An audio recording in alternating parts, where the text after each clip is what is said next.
Attention, les propos qui suivent ne représentent pas les pensées de ceux qui vont les dire, ni de toute autre personne impliquée dans ce projet.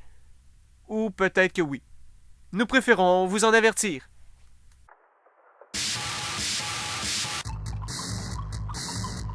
Mesdames et messieurs, c'est Éditorial en bref. Éditorial en bref. Avec Jean-Luc Even.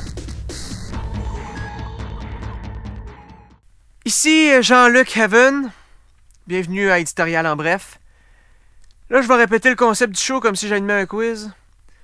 Le but de l'émission est évidemment de commenter les nouvelles de mon ami Paul Casavant. Aujourd'hui, spécial politique fédérale. Hey, ça c'est vendeur, ça. Hey, ça c'est vendeur, ça. Je sais pas c'est qui a trouvé ça, mais c'est vendeur, ça. À la suite de la décision du gouvernement Harper d'enlever les versions longues des recensements, Statistique Canada prévient, à la sortie des nouvelles études, qu'il pourrait y avoir des pourcentages qui ne représentent pas la réalité. Hey, supprimer les versions longues! Wow! Wow! Hey, c'est rendu tellement simple que mon voisin pourrait répondre à ma place. Et si ça continue de même, là, les statistiques officielles du pays vont avoir autant de crédibilité que les Vox Pop puis ma recherche des concombres en deuxième année. On veut-tu ça? Hein? C'est ça qu'on veut? Hein? Comme société, c'est ça qu'on veut? Quoique ma recherche des concombres était quand même bien faite. C'était quand même bien, ouais. Après les coupures annoncées dans le budget fédéral en avril dernier, le gouvernement canadien a payé environ 100 000 $ pour une peinture de la reine Élisabeth II. Le tableau sera mis à Rideau Hall, la maison du gouverneur général. C'est-tu moi le câble, là? C'est-tu moi?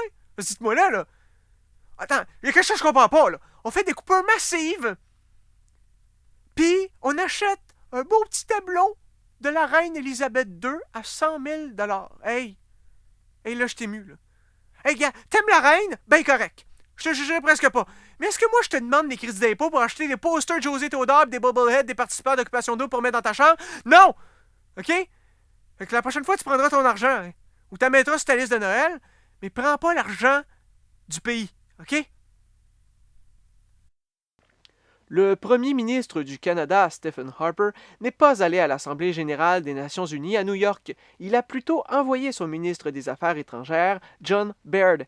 Le premier ministre Harper était cependant à New York pendant l'Assemblée de l'ONU, à quelques kilomètres de là, pour recevoir un prix pour le chef d'État de l'année. Hey, bravo! Wouh! Bravo, mesdames et messieurs! Hey, il y a 167 dirigeants qui sont venus de partout dans le monde. Puis toi, t'envoies ton ministre, même si t'es déjà à New York. Hey, wow, bravo! Bravo, là, je t'ai impressionné, là. Je t'ai impressionné. Hey, mais semble qu'un chef d'État de l'année, là, ça fait pas ça. Moi, je suis de même. John Baird a affirmé que les critiques d'un enquêteur spécial de l'ONU faites à l'endroit d'Israël étaient scandaleux et demande donc sa démission.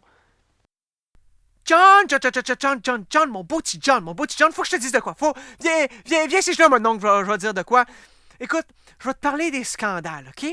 Au Québec, un scandale, c'est quand tu fais une blague sur une ex-académicienne ou si tu révèles des informations qui peuvent permettre la démission d'un politicien, de préférence un maire, OK? Ça n'a aucun rapport avec ton petit ONU, OK? Merci, bonsoir, bonne fin d'après-midi, bonne nuit, c'est tout ce que j'ai à dire.